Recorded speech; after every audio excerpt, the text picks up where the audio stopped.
How's everyone doing on this beautiful Saturday in Rochester, New York, and all over the world? It is your girl. It is Angela Speranza, the one and only love coach in Rochester and all over the world. And we are here tonight. We are going to discuss a lot of things. Oh my gosh. Let's just get into this quick. So, you're tired of the same situation.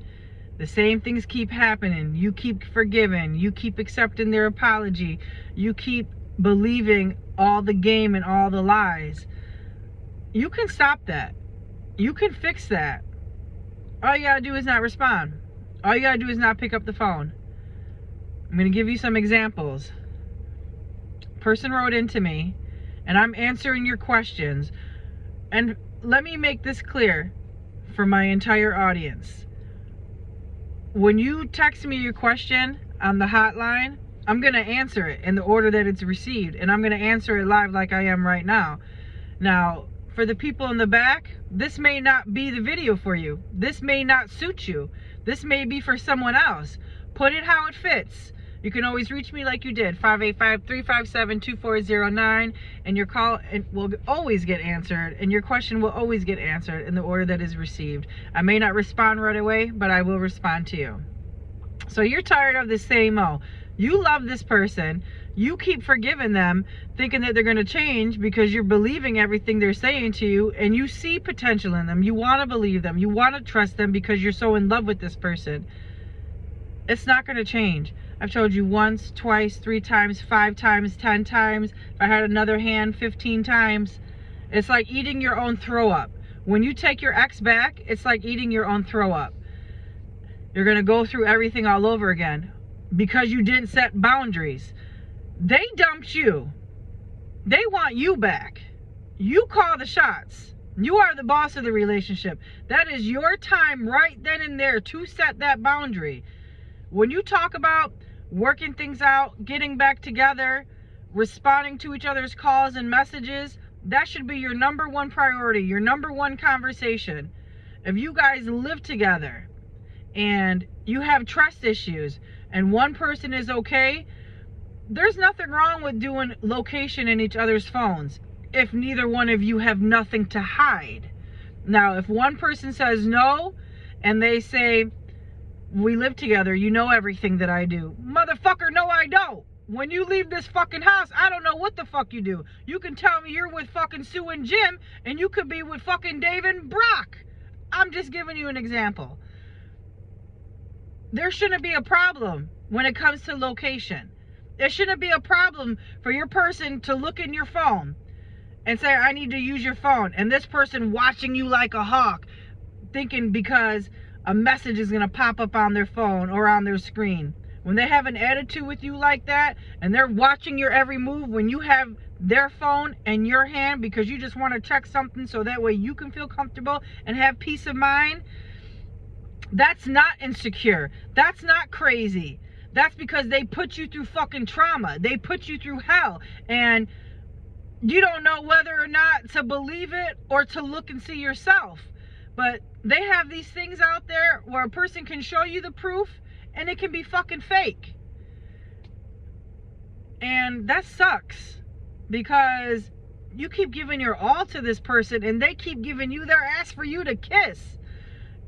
There's only so much kissing that you can do before you just walk away. I am Angela Speranza. I am the love coach of Rochester and all over the world. And if you need to walk away, I will help you walk away. So you don't have to dial this person's number. So you don't have to text this person. So you don't get left on red ever again by anybody in your life. I will show you and tell you and give you a step of 1 through 10 of what you need to know and how you can handle it. But here's another thing, people. If you're in a relationship with somebody and they put you through hell, trauma, games, this, that, he say, she say, with this person, that person, there's nobody you can trust at the end of the day because everybody knows it, everyone's in on it, and you have nobody to turn to. You can always turn to your girl. I will always tell you the truth and the way it is. You never have a problem with that. I don't sugarcoat nothing, and I don't bite my tongue. And you must be 18 years of age, just to clear my conscience. And it looks like my video is going a little longer tonight. It looks like, you know, YouTube's giving me a break. Never gonna tone it down. Always here for my viewers, always here for my subscribers. That's a fact. You all come first. Just a couple more little things I want to talk to you about that were written into me. You know, a couple of them were during the week, some of them were yesterday night and this morning. I just want you to know that just because it looks like it's sweet doesn't mean it is. There's the old saying, just because it looks like it's sugar doesn't mean it's sweet. And you have been bitten and attacked so many times by the person you love that it's hard for you to trust. It's hard for you to trust anybody. It's hard for you to trust anything anybody ever says to you. You're saying that you wrote in, and one of the questions is that you're saying that it's hard for you when you meet people because you feel like you're going to be cheated on again, or you're going to be used again, or you're going to be treated like that. When you meet someone and you start a beginning of a relationship and you want to get to know that person and you want that person to get to know you, do not spill your whole relationship, stupid.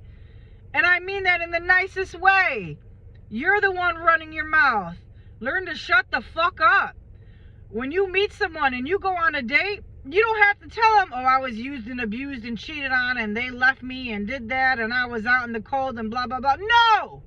Don't do that, okay? Please stop doing that, because you're ruining it for yourself to get into relationships. Yeah, the trauma's there. The betrayal's there. Months have gone by. A year has gone by.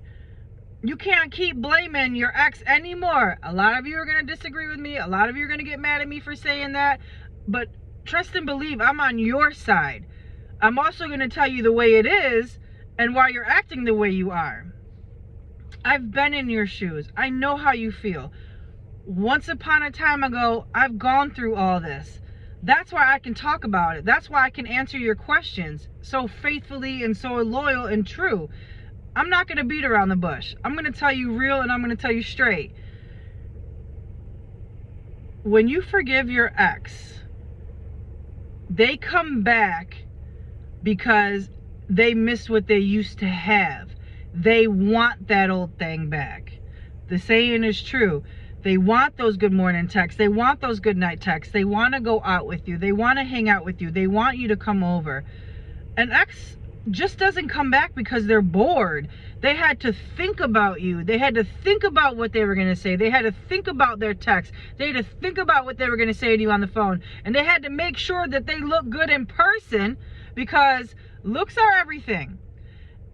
If you are a woman and you're trying to get back with a man, men